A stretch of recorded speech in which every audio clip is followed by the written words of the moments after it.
जिंदाबाद छात्र एकता जिंदाबाद जिंदाबाद छात्र एकता जिंदाबाद जिंदाबाद छात्र एकता जिंदाबाद जिंदाबाद छात्र शक्ति जिंदाबाद जिंदाबाद छात्र शक्ति जिंदाबाद जिंदाबाद एमएसयू जिंदाबाद जिंदाबाद एमएसयू जिंदाबाद।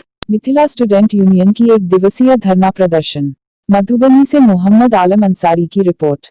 आज 13 जून के मिथिला विकास बोर्ड के मांग को लेकर प्रखंडों कार्यालय के सामने में एमएसयू की धरना आयोजन किया गया। मिथिला के लिए 1 लाख करोड़ के विशेष आर्थिक पैकेज की मांग। पूर्व से ज्ञात है कि मिथिला स्टूडेंट यूनियन विगत 3 वर्षों से मिथिला विकास बोर्ड की मांग को लेकर विभिन्न स्वरूपों का आंदोलन करते आ रहा है, परंतु सरकार की अनदेखी और मिथिला के प्रति बेरुखी के कारण यह विषय ठंडे बस्ते में पड़ गया है। दिल्ली के संसद भवन से लेकर दरभंगा के राज मैदान तक एवं मिथिला के कोने कोने में मिथिला विकास बोर्ड की मांग को लेकर विभिन्न स्वरूपों का आंदोलन पिछले 3 वर्षों से निरंतर किया जा रहा है। इसी क्रम में 5 अगस्त 2018 को मंडी हाउस से संसद भवन तक पहली बार 10,000 की संख्या में मिथिलावासी ने मिथिला विकास बोर्ड की मांग को लेकर मार्च किया था। तत्पश्चात 1 अक्टूबर 2018 को मिथिला बंद और 2 दिसंबर 2018 को राज मैदान में लगभग 15,000 लोगों की भीड़ के साथ मिथिला विकास बोर्ड की मांग को लेकर विशाल रैली का आयोजन किया जा चुका है। इसके अलावा विभिन्न स्तरों पर मांग पत्र के माध्यम से इस आशय का मांग सरकार और सत्ता के समक्ष रखा जा चुका है। विगत लोकसभा चुनाव के मध्य मिथिला विकास बोर्ड की मांग को गति मिला था, परंतु चुनाव समाप्त होते हैं सभी जनप्रतिनिधि उन्हें अपने रंग रूप पर वापस लौट गए और विषय को ठंडे बस्ते में डाल दिया गया। विगत वर्ष लोकसभा चुनाव से पूर्व मिथिला स्टूडेंट यूनियन के स्थापना दिवस समारोह में वर्तमान सांसद गोपाल जी ठाकुर ने मीडिया के सामने मिथिला विकास बोर्ड के गठन को लेकर संसद में आवाज उठाने की बात कह चुके हैं, लेकिन उन्होंने इस विषय को वापस कभी कहीं चर्चा नहीं किया है।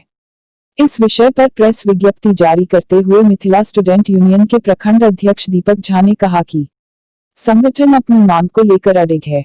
हम तब तक संघर्षरत रहेंगे जब तक मिथिला के चौमुखी विकास के लिए मिथिला विकास बोर्ड का गठन नहीं हो जाता है।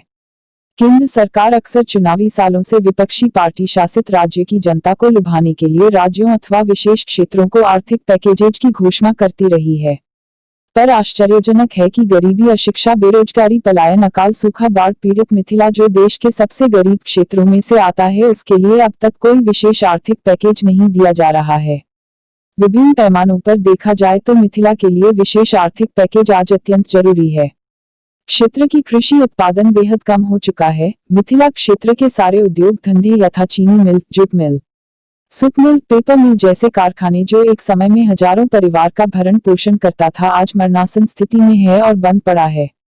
हर साल बाढ़, सुखाड़ हजारों करोड़ और जानमाल का नुकसान करती है। रोजगार का कोई साधन नहीं है और पलायन का अपने सर्वोच्च स्तर पर है। मिथिला के युवा पीढ़ी बेहतर शिक्षा, रोजगार और अच्छे करियर भविष्य के लिए दिल्ली, बंबई, कोलकाता, हैदराबाद जैसे नगरों को पलायन कर चुके हैं। मजदूर वर्ग के लोग प्रतिवर्ष ट्रेनों में भरकर पंजाब जैसे राज्यों में धान गेहूं की बुआई और कटनी के लिए जाते हैं।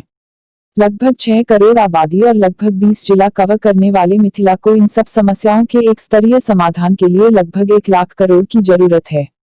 ठीक से देखें तो ये रकम बड़ी नहीं है, प्रति व्यक्ति सिर्फ 4,000 पड़ता है, पर इससे क्षेत्र की स्थिति में गजब का बदलाव संभव है। इस रकम से क्षेत्र में कृषि की स्थिति सुधारने के अलावा हर जिले में चीनी मिल, खाद्य प्रसंस्करण एवं अन्य कृषि आधारित उद्योग स्थापित किए जा सकते हैं। नकदी फसल बाजार एवं कृषि आधारित उद्योगों का एक विस्तृत बाजार और विपणन तंत्र स्थापित किया जा सकता है। मछली पालन, कुक्कुट पालन, डेयरी, मखाना, सिंघाड़ आदि उद्योग विकसित किए जा सकते हैं। क्षेत्र में सड़कों, बिजली, रेल, एयरपोर्ट स्थापित किए जा सकते हैं। दरभंगा, भागलपुर, पूर्णिया, मुजफ्फरपुर आदि शहरों को स्मार्ट सिटी बनाया जा सकता है और यहां service sector, IT institutions, technology centres और नॉलेज पार्क्स बनाए जा सकते हैं।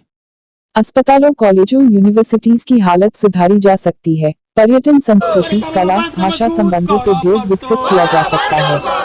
पब्लिक ट्रांसपोर्ट, संचार, प्रौढ़ शिक्षा, लाइब्रेरी, अंत्योदय, इंफ्रास्ट्रक्चर, महिला कल्याण, गरीब दलित उत्थान, सामाजिक बुराइयों के प्रति जनजागरण आदि को पैसा खर्चने से स्थिति में